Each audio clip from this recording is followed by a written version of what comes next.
Hello, everyone. I know that in yesterday's video I said I probably wouldn't have time to make another one of these before Christmas. And yet I was so pleased with the way things turned out in that video that I wanted to make another one before Christmas. So today I want to talk about something I'm sure you've all heard lots of things about. In fact, you probably heard so much about it that you might think that there's nothing that can be said about it that hasn't already been said a billion times over. But guess what? I'm going to talk about it anyway. And I'm talking about A Christmas Carol. Specifically, Dickens' novella, A Christmas Carol, because many people know the story or think they know the story, but what they know are the countless film and TV iterations of the story.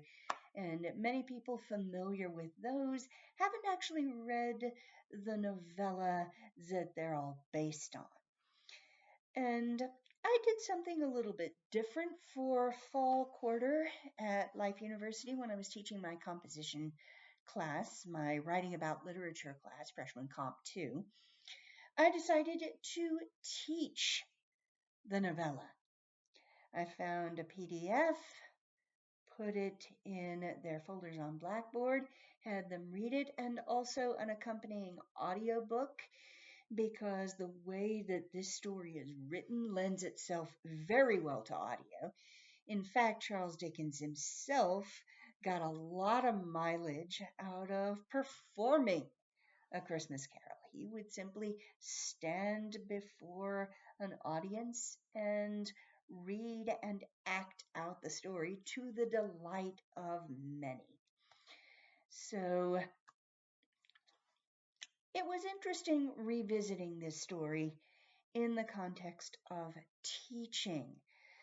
Normally, I just read my annotated version myself. It's a lovely edition with the type of an original 1843 print and many different illustrations coming from multiple editions over the years. So, fascinating read. And the story does mean a lot to me. And it was as a teacher in the context of teaching the story that I had to consider why this story has the staying power that it does. Why, despite people complaining a lot, this story has been done and done and done and done and done. Why can't we leave it behind? So, what is the secret of this little book? Why are we still doing it? Why are we still adapting it for stage and screen? And why are some of us, us bibliomaniacs, why are we still reading it? And it goes back to something that I like to tell my students. Literature is both within its time and beyond its time. Literature cannot help but be informed heavily by the time period in which it was created. And when Dickens wrote and then published A Christmas Carol in the 1840s, England was in the midst of a depression. These were the years that have come to be called the Hungry 40s. And many governmental statutes were enacted to deal with the problem of the poor. And Dickens had spent a lot of his childhood in poverty, so the plight of the poor, particularly that of poor children, interested him a great deal. And he dealt with this in his story in terms of what is the obligation of people who have means, people who have money. What is our obligation to those less fortunate? What obligation do we have? And of course, if you know anything about the story, you know that Dickens comes down heavily on the side of personal and social responsibility. We do have a responsibility to care for others. If we don't care for others, as the ghost of Jacob Marley says, it is required of every man that he should walk abroad among his fellow men and travel far and wide. And if that spirit goes not forth in life, it is doomed to do so after death. So, if you read the story, you will see the way it touches on the current 1840s approach to dealing with the poor and what our responsibility to those less fortunate is. But that's a question that really hasn't gone away. We're still dealing with it. And perhaps even more timelessly, we're dealing with a question of priorities, our value systems. What is important to us? The central argument of this book can be found on pages 62 to 63 of my edition, but actually much earlier in a normal edition that doesn't have a massive introduction. Fred has come into his Uncle Ebenezer Scrooge's office to wish him a Merry Christmas and to invite him to dinner. And, of course, Scrooge's famous response is, "Bah! Humbug!" A humbug, for those of you who may not be familiar with the term, it means basically BS. He's claiming that Christmas is a load of BS. And his argument is, what's Christmas time to you but a time for paying bills without money, a time for finding yourself a year older and not an hour richer, a time for balancing your books and having every item in them through a round of dozen months presented dead against you. So Scrooge is thinking of Christmas in material terms. And I don't mean materialism in the way that the word is often used. I mean, he's thinking in terms of what tangible benefits the Christmas season has. What can it give me that I can put my hands on?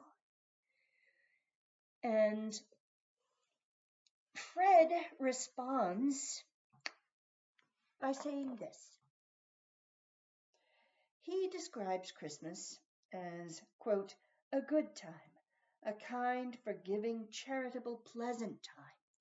The only time I know of in the long calendar of the year when men and women seem by one consent to open their shut-up hearts freely and to think of people below them as if they really were fellow passengers to the grave and not another race of creatures bound on other journeys. And therefore, uncle, though it has never put a scrap of gold or silver in my pocket, I believe that it has done me good and will do me good. So Fred comes down on the side of the importance of the more spiritual aspects of life, the intangibles. And this debate, this tension between the tangible and the intangible, and the recognition of the value of those intangible things, the things that can't be counted, the things that can't be held in your hand. That theme in almost every Christmas story, in almost every Christmas TV special or movie that I love, this is one of the central themes. The fact that, as Einstein himself said, not everything that counts can be counted.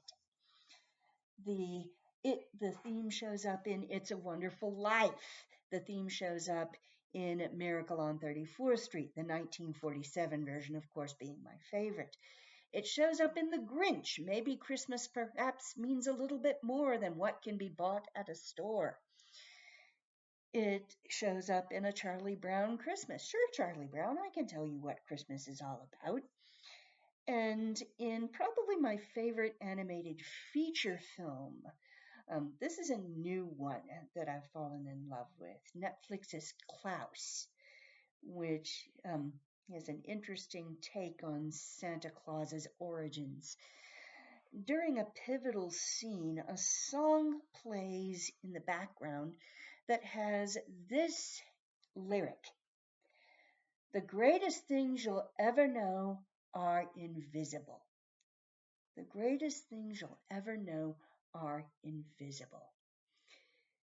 The intangibles, the value of empathy, the value of kindness, and the fact that kindness is a badass virtue. It is not some passive, namby-pamby virtue.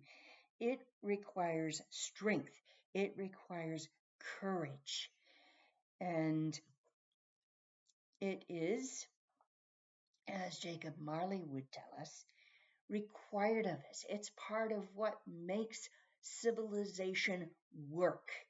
The fact that we do feel love and empathy for our fellow creatures, the fact that we do build communities based on this love we feel for one another and the responsibility we feel for one another because of this love.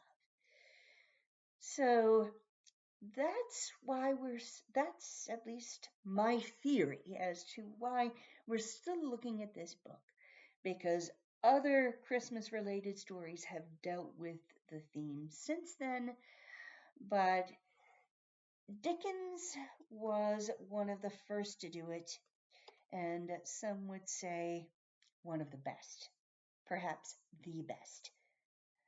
So those are my thoughts on Dickens' novella.